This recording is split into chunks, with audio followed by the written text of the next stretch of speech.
ಚಿಕ್ಕಬಳ್ಳಾಪುರದ ಅಂಬೇಡ್ಕರ್ ಭವನದಲ್ಲಿ ಆಯೋಜಿಸಿದ್ದ ಅಮರಶಿಲ್ಪಿ ಜಕಣಾಚಾರಿಯವರ ಸಂಸ್ಮರಣಾ ದಿನಾಚರಣೆ ಉದ್ಘಾಟಿಸಿ ಮಾತನಾಡಿದ ಜಿಲ್ಲಾಧಿಕಾರಿ ಪಿಎನ್ ರವೀಂದ್ರ ಅವರು ಹಲವಾರು ದೇವಾಲಯಗಳನ್ನು ನಿರ್ಮಿಸುವ ಮೂಲಕ ದಂತಕಥೆಯಾದ ಅಮರಶಿಲ್ಪಿ ಜಕಣಾಚಾರಿಯವರು ಕಲ್ಯಾಣಿ ಚಾಲುಕ್ಯನ ಹಾಗೂ ಹೊಯ್ಸಳರ ಶೈಲಿಯ ದೇವಾಲಯಗಳನ್ನು ಬೇಲೂರು ಹಾಗೂ ಹಳೇಬೀಡಿನಲ್ಲಿ ನಿರ್ಮಿಸಿದ್ದಾರೆ ಎಂದರು.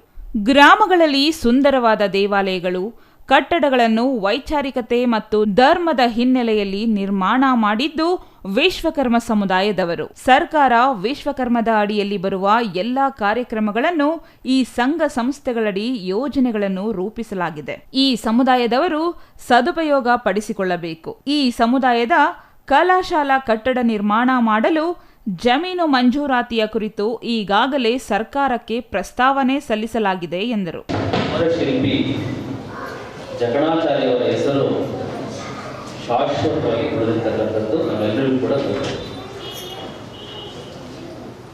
ಇತಿಹಾಸ ಪ್ರಸಿದ್ಧವಾಗಿರ್ತಕ್ಕಂಥ ಬೇಲೂರು ಮತ್ತು ಹಳೇಬೀಡಿನ ದೇವಸ್ಥಾನಗಳನ್ನು ಹೊಯ್ಸಳ ವಾಸ್ತುಶೈಲಿಯಲ್ಲಿ ಮಾಡಿರ್ತಕ್ಕಂಥ.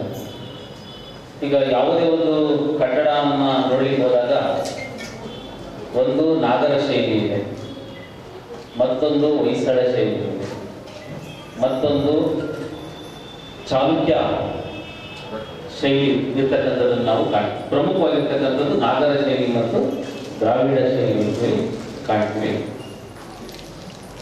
ಹಾಗೆಯೇ ತಮಿಳುನಾಡಿನಲ್ಲಿ ಬರ್ತಕ್ಕಂಥ ಚೋಳರ ಕಾಲದಲ್ಲಿ ಇರ್ತಕ್ಕಂಥ ಹಲವಾರು ಕಟ್ಟಡಗಳನ್ನು ಕೂಡ ನಾವು ಕಾಣಬಹುದು. ದೇವಾಲಯಗಳನ್ನ ನಿರ್ಮಾಣ ಮಾಡಬೇಕಾದ್ರೆ ಪ್ರದಕ್ಷಿಣಾ ಪಥ, ದೇವಾಲಯಗಳ ಪ್ರದಕ್ಷಿಣಾ ಪಥ, ಕೆಲವು ದೇವಾಲಯದಲ್ಲಿ ದೇವರ ಪ್ರದಕ್ಷಿಣಾ ಪಥ ದೇವಾಲಯದ ಒಳಗಡೆ ಇರತಕ್ಕಂಥದ್ದನ್ನು ನೋಡಬಹುದು. ಕೆಲವು ದೇವಾಲಯಗಳಲ್ಲಿ ದೇವರನ್ನ ನಾವು ಪ್ರದಕ್ಷಿಣೆ ಆಗ್ತಕ್ಕಂಥ ಒಂದು ಪಥ ಹೊರಭಾಗದಲ್ಲಿರ್ತಕ್ಕಂಥದ್ದನ್ನು ನಾವು ನೋಡಬಹುದು. ಇವೆರಡು ವಿಶೇಷ. ವಿಶ್ವಕರ್ಮ ಉತ್ಸವ ಸಮಿತಿಯ ಅಧ್ಯಕ್ಷ ನವೀನ್ ಕುಮಾರ್ ಮಾತನಾಡಿ, ಅಮರಶಿಲ್ಪಿ ಜಕಣಾಚಾರಿಯವರು ಮತ್ತು ಹಲವಾರು ಶಿಲ್ಪಿಗಳು ನಿರ್ಮಾಣ ಮಾಡಿರುವ ಹಳೇಬೀಡು ಮತ್ತು ಬೇಲೂರು ದೇವಾಲಯಗಳ ಕೆತ್ತನೆಯು ಅದ್ಭುತವಾಗಿದೆ.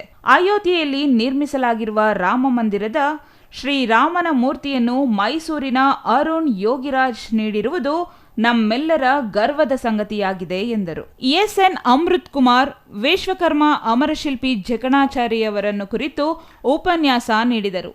ಇದೇ ವೇಳೆ ಸಾಧನೆ ಮಾಡಿದ ಈ ಸಮುದಾಯದ ಸಾಧಕರಿಗೆ ಸನ್ಮಾನಿಸಲಾಯಿತು. ಕನ್ನಡ ಮತ್ತು ಸಂಸ್ಕೃತಿ ಇಲಾಖೆ ಸಹಾಯಕ ನಿರ್ದೇಶಕಿ ಎನ್ ಮನೀಷಾ, ನಗರಸಭೆ ಸದಸ್ಯ ಮಂಜುನಾಥಾಚಾರಿ, ಸುಬ್ರಹ್ಮಣ್ಯಾಚಾರಿ, ಯತೀಶ್, ನಂಜುಂಡಾಚಾರಿ, ಸುಬ್ಬಲಕ್ಷ್ಮಮ್ಮ, ನಾಗರಾಜಾಚಾರಿ, ಇ ರಾಮಕೃಷ್ಣಾಚಾರಿ, ಮಾಡ್ರನ್ ಶಿವು ಮತ್ತಿತರರು ಹಾಜರಿದ್ದರು.